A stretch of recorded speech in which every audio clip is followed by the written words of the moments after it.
ಕಾಲ 19ನೇ ಶತಮಾನದ ಕೊನೆ. ಸ್ಥಳ ಬೆಂಗಳೂರು. ಎಡತೊರೆ ಸುಬ್ರಾಯ ಶರ್ಮಾ ಎಂಬ ಯುವಕನಿದ್ದರು. ಧಾರ್ಮಿಕ ಮನೆತನ. ಆದರೆ ಜೀವನವನ್ನು ಸಹಜ ದಾರಿಯಲ್ಲಿ ಬಿಡಲಿಲ್ಲ. ಒಂದು ರಾತ್ರಿ ಬೆಳಿಗ್ಗೆ 3 ಗಂಟೆಯ ಸಮಯ ಅವರ ಮನೆಯಲ್ಲಿ ದುಃಖ ತುಂಬಿತ್ತು. ಅವರ ಚಿಕ್ಕ ಮಗಳು 6 ವರ್ಷದ ಮಗು ಅನಾರೋಗ್ಯದಿಂದ ನರಳುತ್ತಿತ್ತು. ಅದೇ ಸಮಯಕ್ಕೆ ಹೆಂಡತಿ ಮತ್ತು ಅವರ ಮಗ ಕೂಡ ಮರಣ ಹೊಂದಿದರು. 3 ತಿಂಗಳಲ್ಲಿ 3 ಸಾವು. ಆ ರಾತ್ರಿ ದುಃಖ ಅತಿಯಾದ ಸಮಯದಲ್ಲಿ ಅವರ ಮಗಳೊಬ್ಬಳು ಆ ಜ್ವರದ ನಡುವೆ ಹೀಗೆ ಕೇಳಿದಳು, ಅಪ್ಪ, ನೀನು ನನ್ನನ್ನು ಪ್ರೀತಿಸುತ್ತೀಯಾ? ಆ ಒಂದು ಪ್ರಶ್ನೆ ಅವರನ್ನು ಎಚ್ಚರಿಸಿತು. ನಿಮ್ಮನ್ನು ಯಾರು ಪ್ರೀತಿಸುತ್ತಾರೆ? ಯಾರು ನಿಮ್ಮ ಸ್ವಂತ? ಈ ಜಗತ್ತಿನಲ್ಲಿ ಏನೂ ಶಾಶ್ವತವಲ್ಲ. ಈ ಸತ್ಯ ಬೆಂಕಿಯಂತೆ ಅವರ ಮನಸ್ಸಿಗೆ ಸ್ಪರ್ಶಿಸಿತು. ಆ ರಾತ್ರಿಯಿಂದ ಅವರ ಜೀವನ ಬದಲಾಯಿತು. 1940 ಆ ಸಮಯದಲ್ಲಿ ಒಂದಾದ ಮೇಲೊಂದರಂತೆ ಅದೆಷ್ಟು ವೇಗವಾಗಿ ನಿಗೂಢ ಘಟನೆಗಳು ನಡೆದು, ಅಂದ್ರೆ ಶೃಂಗೇರಿ ಶಂಕರಾಚಾರ್ಯರ ದರ್ಶನ, ನಿಗೂಢ ಮಹಿಳಾ ಸನ್ಯಾಸಿನಿ ಭೇಟಿ, ದುರ್ಗಾದೇವಿಯ ತೀವ್ರವಾದ ದರ್ಶನ, ಕೊನೆಗೆ ಈ ಗ್ರಂಥ ಬರೆಯುವುದಕ್ಕೆ ನೇರವಾಗಿ ದೈವಿಕ ಆದೇಶವೇ ಬಂತು. ತೀವ್ರವಾದ ವೈಯಕ್ತಿಕ ದುಃಖದಲ್ಲಿದ್ದರೂ ಕೂಡ ದೈವಿಕ ಶಕ್ತಿಗಳು ಲೇಖಕರನ್ನು ಹೇಗೆ ಈ ಕಾರ್ಯಕ್ಕೆ ಅಣಿಗೊಳಿಸಿದ್ದು ಅನ್ನೋದು ನಿಜಕ್ಕೂ ಆಶ್ಚರ್ಯ ತರಿಸುತ್ತೆ. ಆ ದಿನದಿಂದ ಸಂಸ್ಕೃತ, ವೇದಾಂತ, ತಂತ್ರಶಾಸ್ತ್ರ ಎಲ್ಲವನ್ನೂ ಅಭ್ಯಾಸ ಮಾಡಿದರು. ವಿದ್ಯಾರಣ್ಯ ಸ್ವಾಮಿಗಳ ಕೃತಿಗಳನ್ನು ಓದಿದರು.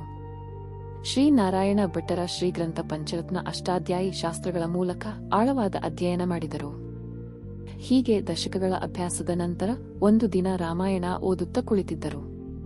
ಆಗ ಮನಸ್ಸಿಗೆ ಹೊಳೆಯಿತು, ರಾಮ ಒಬ್ಬ ರಾಜ ಮಾತ್ರವಲ್ಲ, ರಾವಣ ಒಬ್ಬ ರಾಕ್ಷಸ ಮಾತ್ರವಲ್ಲ. ಈ ಇಡೀ ಕಾವ್ಯ ಒಂದು ಮನಸ್ಸಿನ ಅಂತರಂಗದ ನಕ್ಷೆ. ಆ ಒಳನೋಟವೇ ಈ ಗ್ರಂಥಕ್ಕೆ ಬೀಜ. ರಾಮಾಯಣದ ಕಾಂಡಗಳು ಅಥವಾ ಅಧ್ಯಾಯಗಳು ಕೇವಲ ಕಥೆಯಲ್ಲ, ಬದಲಾಗಿ ನಮ್ಮ ಆತ್ಮದ ವಿಕಾಸದ ಹಂತಗಳು. ಹಂತ 1 ಸೃಷ್ಟಿ ಮತ್ತು ಬಾಲ್ಯ. ಇದು ಆತ್ಮದ ಉದಯವನ್ನು ಸೂಚಿಸುತ್ತೆ. ಹಂತ 2 ಕಾಡಿಗೆ ಪ್ರವೇಶಿಸುವುದು. ಇದು ನಮ್ಮ ಪ್ರಾಪಂಚಿಕ ಬಂಧನ, ಅಂದ್ರೆ ಈ ಸಂಸಾರ ಮತ್ತು ಲೌಕಿಕ ಆಕರ್ಷಣೆಗಳನ್ನ ಪ್ರತಿನಿಧಿಸುತ್ತೆ. ಹಂತ 3 ಮಹಾಯುದ್ಧ. ಇದು ಬೇರೊಂದು ನಡೆದ ಯುದ್ಧ ಅಲ್ಲ, ನಮ್ಮದೇ ಒಳಗಿನ ಅಜ್ಞಾನದ ನಾಶ. ಮತ್ತು ಅಂತಿಮವಾಗಿ ಹಂತ 4 ಪಟ್ಟಾಭಿಷೇಕ. ಇದುವೇ ನಾವು ಸಾಧಿಸಬೇಕಾದ ಮೋಕ್ಷ ಅಥವಾ ಆಧ್ಯಾತ್ಮಿಕ ಬಿಡುಗಡೆ. ನಮ್ಮ ಆಂತರಿಕ ಸಾಮ್ರಾಜ್ಯ, ಅಂದರೆ ಬಾಲಕಾಂಡ. ಇಲ್ಲಿ ಬರುವ ಪ್ರತಿಯೊಂದು ಪಾತ್ರವೂ ನಮ್ಮೊಳಗಿನ ಒಂದು ಶಕ್ತಿಯ ಸಂಕೇತ. ಉದಾಹರಣೆಗೆ ದಶರಥ ಅಂದರೆ 10 ರಥಗಳನ್ನು ಉಳ್ಳವನು. ಇದು ನಮ್ಮ ಭೌತಿಕ ದೇಹವನ್ನು ಸಂಕೇತಿಸುತ್ತೆ. ಯಾಕಂದ್ರೆ ನಮ್ಮ ದೇಹ 5 ಜ್ಞಾನೇಂದ್ರಿಯಗಳು ಮತ್ತು 5 ಕರ್ಮೇಂದ್ರಿಯಗಳಿಂದ ನಡೆಯುತ್ತೆ. ಇನ್ನು ಕೈಕೇಯಿ ಅಂದ್ರೆ ನಮ್ಮ ಇಚ್ಛಾಶಕ್ತಿ ಅಥವಾ ಆಸೆಗಳು. ಹಾಗಾದ್ರೆ ರಾಮ ಯಾರು?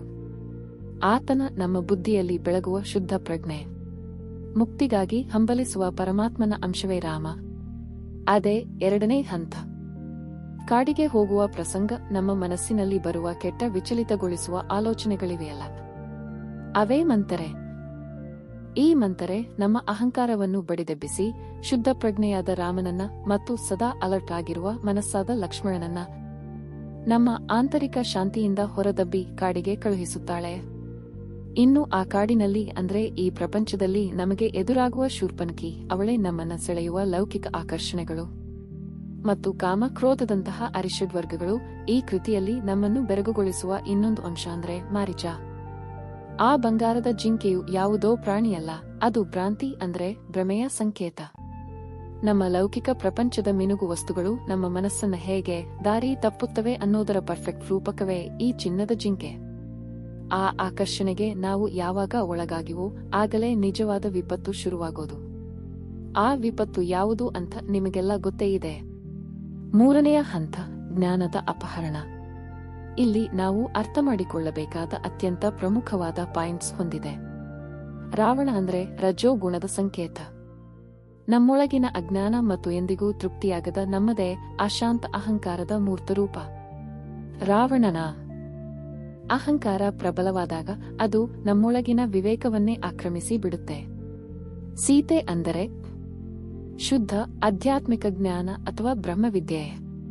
ನಮ್ಮ ಅಹಂಕಾರವು ರಾವಣ ರೂಪದಲ್ಲಿ ಬಂದು ನಮ್ಮ ಅಶುದ್ಧ ಜ್ಞಾನವನ್ನ ಕದ್ದಾಗ ಏನಾಗುತ್ತೆ? ಜಟಾಯು ಹೋರಾಟಕ್ಕೆ ಬರುತ್ತೆ.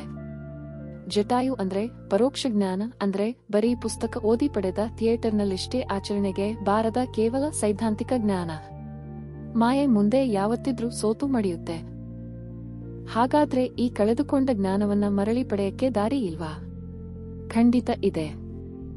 ಕೃಷ್ಕಿಂದ ಮತ್ತು ಸುಂದರಕಾಂಡಗಳು ನಮಗೆ ಆ ದಾರಿಯನ್ನೇ ತೋರುವುದು. ಕಳೆದು ಹೋದ ನಮ್ಮದೇ ವಿಜ್ಞಾನವನ್ನು ಹುಡುಕಲು ನಾವು ಯೋಗ ಸಾಧನೆಯ ಮೂಲಕ ನಮ್ಮದೇ ಆದ ಪ್ರಾಣಶಕ್ತಿಯ ಜೊತೆ ಮೈತ್ರಿ ಮಾಡಿಕೊಳ್ಳಬೇಕು ಅಂತ ಇದು ಹೇಳುತ್ತೆ. ಅಂದ್ರೆ ನಮ್ಮ ಆಂತರಿಕ ಶಕ್ತಿಗಳನ್ನು ಎಚ್ಚರಿಸುವ ಸಮಯ ಇದು.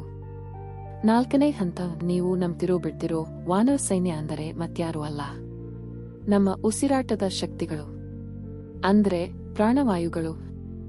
ವಾಲಿ ಅಂದ್ರೆ ಅನಿಯಂತ್ರಿತವಾಗಿ ಕೆಳಮುಖವಾಗಿ ಚಲಿಸುವ ಅಪಾನವಾಯು, ಅದನ್ನು ಜಯಿಸಲೇಬೇಕು. ಸುಗ್ರೀವ ಅಂದ್ರೆ ಒಳಮುಖವಾಗಿ ಚಲಿಸುವ ನಿಯಂತ್ರಿತ ಪ್ರಾಣವಾಯು. ಇನ್ನು ಹನುಮಂತ ಯಾರು ಗೊತ್ತಾ? ಹನುಮಂತನೇ ಜಾಗೃತಗೊಂಡ ಅತ್ಯುನ್ನತ ಆಧ್ಯಾತ್ಮಿಕ ಶಕ್ತಿ. ಈ ಪ್ರಾಣಶಕ್ತಿಯೇ ಜೀವನ ಅಂದ್ರೆ ರಾಮನನ್ನ ಜ್ಞಾನದೊಂದಿಗೆ ಸೇರಿಸುವ ಸೇತುವೆಯಾಗುತ್ತೆ. ಇದು ರಾಮಾಯಣದ ಅತ್ಯಂತ ಸುಂದರ ಕಾಂಡ. ಏಕೆಂದರೆ ಇಲ್ಲಿ ಹನುಮಂತ ಸಮುದ್ರ ದಾಟಿದರು. ಸಮುದ್ರ ಅಂದರೆ ಬ್ರಹ್ಮಾಂಡದ ಬಾಗಿಲು. ಲಂಕೆ ಅಂದರೆ ಮೂಲಾಧಾರ ಚಕ್ರ. ಹನುಮಂತ ಸಮುದ್ರ ದಾಟಿ ಲಂಕೆಗೆ ಹೋದರು. ಅಂದರೆ ಪ್ರಾಣಶಕ್ತಿ ಮೂಲಾಧಾರ ಕೇಳಿದ್ದು ಸ್ಥಿತಿಯನ್ನು, ಅಂದರೆ ಶುದ್ಧ ಸತ್ವವನ್ನು ಹುಡುಕಿದ್ದು. ಇದು ಕುಂಡಲಿನಿ ಯೋಗ ಅಭ್ಯಾಸ ಚಿತ್ರ. ಹನುಮಂತ ಸೀತೆಯನ್ನು ಕಂಡರು, ರಾಮನ ಉಂಗುರ ಕೊಟ್ಟರು.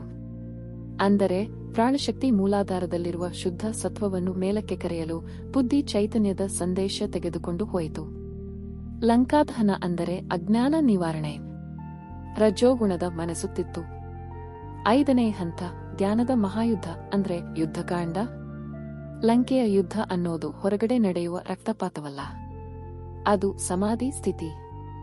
ಅಂದರೆ ಒಂದು ತೀವ್ರವಾದ ಧ್ಯಾನದಾವಸ್ಥೆ.